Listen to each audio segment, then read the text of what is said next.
Now at 6, Joplin police released dash cam and body cam video from March 8th when 2 officers were killed and another was wounded. Plus, we look at how the drought has been costly for area corn crops, and some area kids get an opportunity to become deputies for a week. The 4 states' most watched news starts now. Joplin police released video from a tragic day for the police force and our entire community. This is KOAM News at 6. It's the first public release of body cam and dash cam video from March 8th, when 2 officers were killed and 1 was wounded. The released video was edited but still includes some graphic scenes and sounds. KOAM's Bella Line attended the news conference this afternoon and has more. The video footage that was released today in the briefing after the investigation by the Missouri State Highway Patrol determined that the officers acted accordingly. As you can imagine, this was a horrific event for our department, for everybody involved, not only the officers, but the officers' family, for the entire community. But when it comes to the officers, we provided immediate debriefs to them, and then we did extended brief debriefs. We actually brought specialists in. According to Chief Salone Rowland, officers responded to what seemed to be a routine call on March 8th. Until the suspect began to resist arrest. 2 officers were fatally wounded and another was in critical condition. Chief Jonathan White from the Duquesne Police Department was the first officer to arrive. He gave a status update that we had officers down at that point.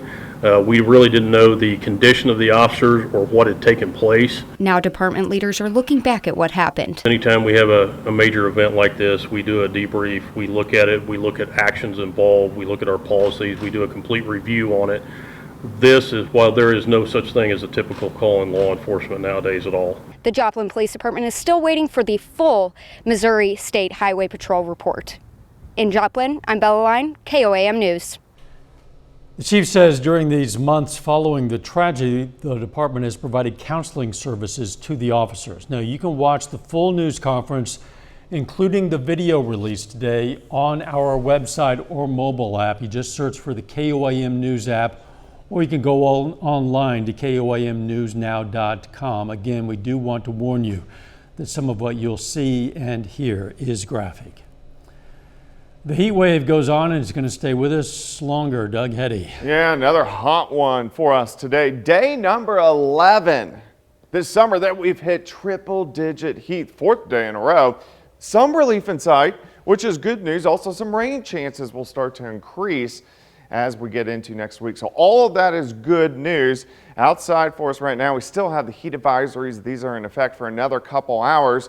We are dry. We've had a few isolated little thunderstorms back to our southwest and then really into northeastern and eastern parts of Oklahoma, but most of these are going to stay off to our southwest as we go through the evening hours. Still hot. Temperatures are sitting right around 99 to 100 degrees. You can see in Joplin right now sitting at 99. As we go through the evening hours, we'll drop back through the 80s, eventually into the 70s later on tonight. We're going to look at the weekend and possible relief here in just a bit. See you then. Missouri's Attorney General is suing the city of St. Louis over a bill that covers the cost of out-of-state travel for abortions. St. Louis Mayor Tishara Jones signed a measure to create the Reproductive Equity Fund. With Missouri's restrictive abortion law taking effect, her goal is to provide financial support to women in need. But Attorney General Eric Schmidt says the provision violates a state law that stops public funds from being used for performing or assisting in abortion. The state also plans to seek a preliminary injunction that would prohibit the city from even creating the Reproductive Equity Fund in the first place. But Mayor Jones says she will not back down and vows to help women get the reproductive medical care they need. Coming up, how some area kids were able to become deputies for a week. Plus, we're going to take you to the Boots, Badges, and Bikes Blood Drive event in Joplin. Jasper County Sheriff's Office is giving kids a chance to be deputies, sort of, during a week-long junior deputy camp. KOAM's Amber Jenkins has details. Junior Deputy Camp is showing kids behind the scenes of law enforcement. This hands-on camp assigns every participant a job to show the different responsibilities of officers and how to work as a team. My job is scene sketcher, which I'll sketch the scene and what we have to investigate for the DNA. I also fill out the paperwork Not only did the participants learn law enforcement procedures, they learned valuable life skills such as CPR. Your arms get sore, just like right here, because you have to just push with your arms and nothing else. And you have to lock your elbows and just...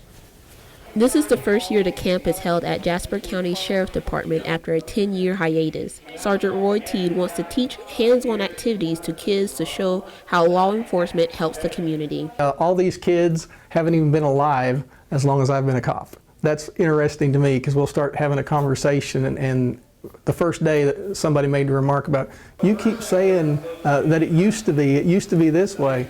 Because you think about it, these kids don't understand a time whenever there wasn't a computer in a patrol car. In Carthage, Amber Jenkins, KOAM News. Sergeant Teed hopes to bring back the junior deputy camp next year because of the positive feedback from the community. The Joplin Fire and Police Departments partnered with Hideout Harley-Davidson and Community Blood Center of the Ozarks. They hosted their inaugural Boots, Badges, and Bikes Community Challenge Blood Drive. This is a fun event where the community gets a chance to come together and support local patients. They even held a vote so people could show their support for the police and fire departments. We are exactly what our name is. Our blood is, we get blood from our local donors, and it is for our local patients. We have 44 local hospitals that rely on us to get their blood supply to them. That means Freeman, Mercy, the Northwest Arkansas hospitals. All donors received a free t-shirt from Hideout Harley-Davidson and a Boots and Badges Blood Drive t-shirt to honor first responders. Blood Drive in Joplin wasn't the only blood drive competition using votes. The Vernon County Sheriff's Department and Nevada Police and Fire Departments had a friendly competition as well. The departments held the Battle of the Badges blood drive and competition. Who can recruit the most blood donors in their community to donate blood and, of course, receive the most votes? You know, the community's generosity and support, first of all, of these first responding agencies who are used to responding to disasters and emergencies is tremendous. So their support of their own first responders is great. In this case, the Sheriff's Department won with a total of 30 votes, Police Department 14 votes, Fire Department 6 votes. A little bit later, a preview of the upcoming 2022 Kansas Shrine Bowl. Plus, it looks like the heat sticks around for the weekend, but some relief in sight. We'll look at that coming up.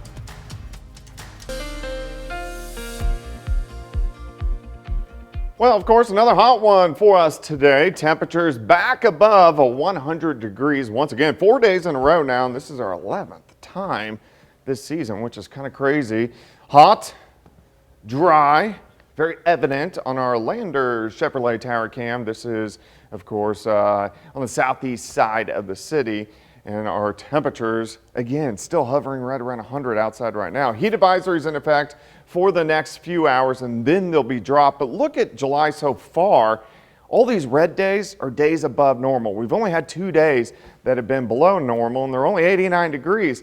But look at all the triple-digit heat a couple weeks ago, a couple times last week, and then again all week long for us this week. Temperatures still up there. 99 Nevada, 96 in Anderson, Miami at 99. We have Neodesha checking in at about 100 degrees. At least the humidity's not bad. Our dew point's kind of sitting in that 60 to 65 degree range. A little bit sticky out there, so it's come up just a little bit from yesterday, but still looks pretty good. 7th and range line currently sitting at 99. South winds at 5. Relative humidity at 28%. Through the evening, we slip back through the 90s, 80s, eventually into the mid-70s later on tonight. Not much here.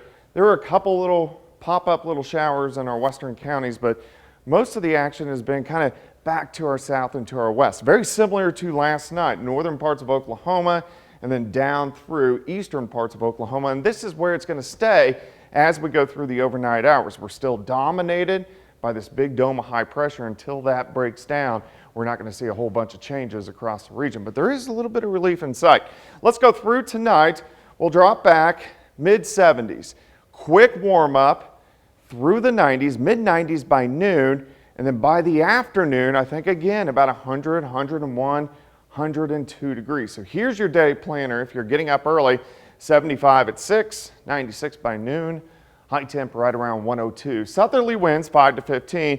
Heading up to Stockton Lake, Table Rock, Beaver, Grand Lake. All looks good, but you'll want to be in the waters. Temperatures right around 100. Tomorrow night, we're going to drop back into the upper 70s. And then on Sunday, we do it again. Temperatures right around 100 degrees. Could be a few scattered thunderstorms in our very far northern counties, but again, most of us will stay dry. It gets kind of interesting Sunday night. A front slides right down to the I-44 corridor. Doesn't look like any rain, but our northern county is a little bit cooler, and then it lifts right back toward the north by the time we head into Monday morning. Heat indices for us tomorrow, up there again, kind of matching our temperature, maybe a little bit higher, about 103, 104 by the time we head into the afternoon. 102 tomorrow, 106 Sunday, 106 Monday, 102 Tuesday. Then it gets interesting because we have a front that gets into the area. We'll see how far south it drops. I do think it will at least briefly pass through, which is going to drop us down into the 90s, which is still very hot, but considerably cooler than what we've had all this week. So we're hoping that front will also give us some showers and thunderstorms because we could really use the rain. The best chances look to be kind of Thursday into Friday. That's a remarkable sentence. It's still very hot, but considerably cooler. Yeah. And it's true. Yeah. Thanks, Doug. The struggles are escalating for area farmers trying to cope with the drought. One corn farmer from Lamar, Missouri has harvested early because his crop just isn't going to make it. KOAM's Yana Haudula spoke with him about how he's trying to recover. The continuing heat and lack of rain is becoming costly for the area farmers and their corn. Doesn't happen often. This was about as bad as it's been. We've had about 1/10 of an inch of rain in July, along with these hot temperatures, and corn just won't make it in that kind of weather. A farmer family in Lamar, Missouri, is baling all of their corn from the field ahead of time so it can be at least used for something before totally burning up. You know, we would get the grain in September, but now we're just doing the forage because there's no grain on it. Usually at this time of the year, we don't have a whole lot going on because we're waiting on things to grow. The corn the family is growing is supposed to be sold for bird food, but now it cannot be used for that since the corns are undergrown and half less in size than they should be. This will become costly for the family. The corn is all being cut and used to feed cows whose grass is also all burned up. This will keep us from having to sell our cows, baling this corn. The farmers say this already is an issue and people are selling their cows because they don't have enough grass to feed them.